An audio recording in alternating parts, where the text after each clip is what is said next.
Well, coming up on today's show, free supercharging is back temporarily for Tesla buyers. The Peugeot E-Legend Concept is a classic coupe take with electric power, and all of your responses to this week's question of the week. Well, good morning, good afternoon and good evening, wherever you are in the world. Hello and welcome to the Sunday, the 23rd of September edition of EV News Daily. It's Martyn Lee here with the news you need to know about electric cars and the move towards sustainable transport. Thank you to myev.com. Not only for helping make this show, not just for setting each week's question of the week, but for building the very first marketplace for buying, selling and learning about used EVs. And if you'd like to check out their new Learn section, so much stuff on there to read today. Well, free supercharging is back, sort of, temporarily, bear with me. This report coming via Fred at Electrek, a source familiar with the matter, has told Electrek that Tesla informed its sales staff that a referral code can still give free unlimited supercharging to buyers of inventory Model S and X vehicles, as well as Model S performance vehicles until the end of the month. That coincides with the end of the quarter. Now, Fred at Electrek says that non-performance Model 3s can also get 1 year of free supercharging if they buy with a referral code and take delivery by the end of the month. The source says that Tesla made large inventories of vehicles that are currently unmatched with custom orders as a way of getting Tesla buyers into vehicles. So that's interesting. So it's an incentive to just get those last few sales into the quarter. Of course, we know that as a public company, they then have to do their quarterly results and they want to be in the black and turning a profit, getting those delivery numbers up as high as possible, which can be a blessing and a curse sometimes to have to report back to people and tell them your numbers. Sometimes it's better to be private, sometimes public. We won't go in that debate again about Tesla. However, I have seen a gradual increase of people saying, look, I've been waiting 2 years for a car that I put an order in, that I have a deposit down, and other people are getting cars before me. And yes, because Tesla are doing runs of cars and making lots of cars, not necessarily assigned to individuals. They've got hundreds of thousands of people waiting for cars, and if you happen to want a car that is of a configuration they've got, you can get your car quicker than others. And I do get that frustration, picking it up on more comments and forums and Reddit and things like that. Well, a story from earlier this week, which I just simply didn't have time for, was the Peugeot E-Legend Concept. We're approaching the Paris Motor Show once again. Peugeot, or Peugeot, as maybe I should say, is kicking off the show with a stunning coupe, the Peugeot E-Legend, and it blends modern Peugeot car design with that of the classic 504 coupe from the 60s and 70s. As you might have guessed from the name, fully electric, supports both driver control and autonomous driving, according to Joel, writing for autoblog.com. Design-wise, the closest connection between the E-Legend and its 504 inspiration is the roofline, the same trapezoidal shape and sharp corners. I think it's the very first and last time we'll probably use the word trapezoidal shape on this podcast. The really thin pillars and large glass areas are classic too. The long nose and shorter rear deck also tie the two together. Modern Peugeot design comes in primarily with the lighting. Are you ready for some press release gumph? Here we go. Perfectly incorporated into a realistic vision of the brand's energy transition. I'm glazing over already. The Peugeot E-Legend Concept is powered by a 100% electric powertrain. With 100 kilowatt batteries, the engine reaches 800 torques and 340 kilowatts of powers distributed by four-wheel drive. This level of performance makes it possible to do 0 to 60 in 4 seconds with a maximum speed of 220 kilometers per hour. The range is 600 kilometers on this new Peugeot Concept. And of course, as it's a concept, they can say what they want. They can make up any spec. And as we know, most of these concepts do tend to run on magical monkey dust. Well, if we move on to the dashcam debate, it's finally arriving at Tesla. Elon Musk announced earlier this year that there's going to be a new feature enabling the use of cameras in Teslas for dashcam-like playback. The time frame was moved from a few months in June was the time frame to soon, in quotes, soon in September, as part of the version 9 software update, which of course will arrive over the air for Tesla drivers. That's according to Mark Kane at Inside EVs. However, some Tesla owners are a little bit disappointed and disheartened by waiting further and considering some third-party dash cams if it doesn't arrive soon. It'd be handy to be able to record not only accidents but also vandals. Elon Musk responded the other day. Good news on this front, he tweeted. Good news on this front, Tesla engineering rallied and it'll be part of V9 going through final testing now, end quote, end tweet. It was in a reply to somebody who had, we talked about it earlier in the week on the podcast, that their bonnet absolutely trashed, well, keyed, but I mean really badly keyed. It was kind of a horrific attack on a car. I don't know why they did it, but that detail wasn't in the tweet. But yeah, a dash cam would certainly have captured the action if you really wanted to capture it. Well, let's move on to this week's question of the week. I love this bit of the show. This is where you take over the podcast. We hear your stories about buying, owning, having an EV in your life, possibly helping out people who are EV curious and thinking of doing that. Brian Weatherall kicks us off with this week's question of the week. Tell us about your EV buying experience. He says, I'm on my second Leaf now after buying my first in March 2015. It was a big thing for me. I'd never owned a new car before. I'd done an extended test drive of 7 days after hearing they were on offer from a guy in my office. I had no intention of buying one. I was just thinking 7 days free motoring in a new car. Why not? The guy that handed over the demo Leaf told me it had 4 motors, one on each wheel, and it would do 130 miles without problem. Oh dear, I thought, says Brian. Anyway, on day 2 or 3 of using it, he started to think, you know what, this could really work for me. Then the funny stuff started, he says. The dealer tried to get me into a Qashqai, told me horror stories about the batteries. Rapid charges would kill the battery. Anyway, Brian pushed for the deal that he wanted on a brand new Tecna for registration day. When he turned up to pick up the car, he saw not a Tecna waiting for him, parked out front with the registration plate that he was expecting to see. Anyway, took some time to sort out.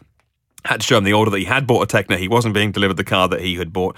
The second Leaf purchase in 2017 from a different dealer, he says couldn't have been more smooth. Sorted out the handback of his old Leaf, made him feel looked after, and he got the car that he asked for. Brian is the UK Nissan Leaf Owners Group admin or chairman. I'm not sure exactly what Brian's position is on that, but thank you very much, Brian, for telling us your story. David Partington bought my first EV, he says. A second-hand 2016 Nissan Leaf Tecna, 24 kilowatt-hour battery in the UK last December. Initially started discussions with one main dealer. The salesman there was keen to sell me a Leaf, knew the basics, but didn't really understand EVs or Leafs at all. In particular, he had no clue about whether it had the uprated onboard charger or not. He said, I'd sent lots of potential cars by my dealer on email, and I started using cargurus.com to identify well-priced Leafs across the UK. I found a good online resource, and I also used Jonathan Porterfield's ecocars.net. Yes, if you're listening in the UK, by the way, you must know about EcoCars, and if you don't, then it's a must, absolute must to have on your favourites list. He says, in retrospect, buying a car from a main dealer was an unnecessary precaution. In 10 months of driving, I've had no problems at all and no reason to go back to the dealer. Like a lot of Leaf drivers, my Leaf just works, unlike the myriad of minor problems you get with a fossil car. David Emily says, I went for test drives in my new Leaf and Zoe at local dealers in East London. Cars were ready. They were charged up. They were accompanying me for a few laps of my local area with wife and son in the back. Quite positive, tried to answer questions. However, both were taken aback that I didn't have off-road parking and still wanted to buy an EV. Didn't really know what to tell me. And in the case of Nissan, they thought I'd lost it because I was a lost cause, rather, because they never followed up. In the end, I chose to lease a 2018 Leaf from Drive Electrek. I placed my booking. A couple of weeks later, brand new car arrived and it was driven to my house. Linus Double. Thank you very much, Linus, for sending us your buying experience. I bought my Zoe at a Renault dealership in Sweden. Close to where I live, there was an ad out for a used one with a shorter range. I ended up buying a new one instead. In Sweden, there's a €6,000 incentive. The salesperson was quite knowledgeable about the Zoe and was no problem borrowing one for a very long test drive. Hi to Martin Jorgensen, who sent me an email. Martin says, I researched for a month and went to the local dealer to test drive. The test was nice, helped a lot with convincing my girlfriend to close the deal. The dealer had just received a shipment of Zoe Intense with the old motor, so instead of buying the Life edition, we got the Intense for almost the same price. 92 horsepower motor is better than what we had, so it's fine for us. Hi to Glenn. Now, Glenn Mason is one of the guys that I chat to a lot on Twitter, kind of on DM and all that kind of stuff, because he's got a lot of experience more recently with EVs. I contacted the dealers in my local area to register my interest about the new Hyundai Kona.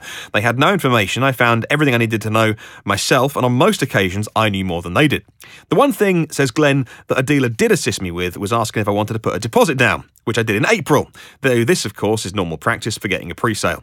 Once the click-to-buy process was announced, the deposit I had placed allowed me to be towards the front of the queue, and was fortunate since online procedure was not able to cope at the time with the volume of orders placed on the Hyundai Kona, though they'd said it would be able to cope. Well, of course, Glenn did get his car and has since tweeted me a picture of it, and it looks gorgeous. Perfect colour combo, if you ask me, and is thoroughly enjoying driving his new one and enjoyed the process. Yes, so here in the UK with Hyundai Kona, Click to Buy is the online system that they have gone to, that they're using, and I like it. It's like Tesla. There's no going to a dealer and haggling and arguing about price, and yeah, all right, mate, I'll get you a good deal, and we'll throw in free mats and this, and you know, because a lot of the dealers are franchise and stuff, and they got their targets, and I don't go in for all that. So I like it. I like the online system of just, here's the price, boom, want to buy it?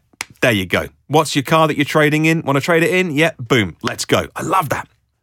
Hi to the Wind Miller, who sent us his story. Well, he says, I ended up getting a 2012 Leaf 3 years ago because I was browsing a car sales website. The dealer rang me up to ask if I was interested. I couldn't afford $34,000 at the time because, also, fortunately, I'm terrible at negotiating. At that price, I had 0% financing, which sounded great, but I wasn't prepared to pay that much. Over the next week, the dealer rang me each day, reducing the price.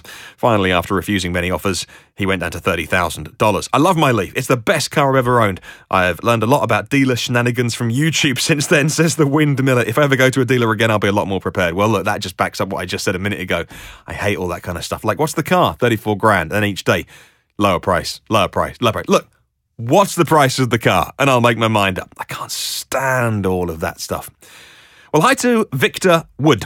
Says, in September 2017, after considering and dismissing the Ioniq Hybrid and the plug-in options, we returned to the dealer to place an order for the Ioniq Electrek in blazing yellow. Wow! Won't miss you coming.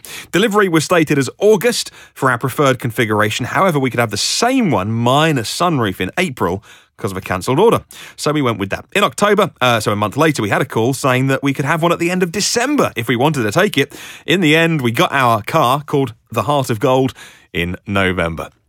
Wow, sounds like having a great experience with your Ioniq. Well, just a couple more. Hi to George. George Rowe says, I bought a Renault Zoe with a 41 kilowatt hour battery in August 2017. I bought it from my local dealer, having heard that the bigger battery size and the smaller battery size were the same physical size. I thought I might try buying a second-hand one with the small battery pack in the Zoe, and I replaced the battery. They had a couple in stock. It turned out that they haven't got enough batteries really to be doing that battery swap, even though it could be done. The deal I got was good. The demo car that I was driving ended up being for sale. It was 6 months old, done 3,000 miles, and I got lots of extras like the reversing camera, and I got a good deal on it as well. I'm paying for the standard Renault battery lease. Final story then on your EV buying experience was Mark Garnett. I bought a 1-year-old used car from a main dealer. It had been used as the daily commute vehicle by the salesman. It had 14,000 miles. That's quite high for a 1-year-old EV. Easily knocked money off the asking price, and I could have pushed for more, he says. I certainly knew more about the car than they did. They thought longer range off motorway was due to regenning. They tried to sell lots of add-on finance products, which I managed to avoid. The car was clean and presentable. Being an upmarket brand, I received a quality of handover, so it's expected there's going to be no problems there. Thank you very much for all of those emails, your comments. There's loads more on YouTube. I just simply don't get time to, because look at the time already. We'd be here all day if I read out every comment, but you can see them for yourself on the YouTube comments. And I just love this part of the show because it's your bit of EV News Daily, and you get to take control of it. So thank you very much. Right, should we set a new question? Well, I don't do that. The team at myev.com have set us a new question. It's a good one this week. How do you charge at home? What charger have you got? Who installed it? Was it something that came with a new car? Did you arrange the charger yourself? And if you want to share, how much did it cost you? And did you get any incentives? How do you charge at home? So there you go. There it is. Get your answers in on the YouTube comments or the email. The email address is hello@evnewsdaily.com. That's hello@evnewsdaily.com. A huge heartfelt thank you to the 83 patrons of this podcast, whose generosity means I get to keep making the show. And I got some names to read out on tomorrow's podcast, by the way, the most recent 4 or 5 people that have signed up over the last week or the last 7 days. Thank you very much at all the various levels. I'm so appreciative of you helping make this show, because it's kind of grown over time, and now there are thousands of people every single day who are learning about EVs thanks to the support that you're able to give that. So that's all down to you on patreon.com/EVNewsDaily.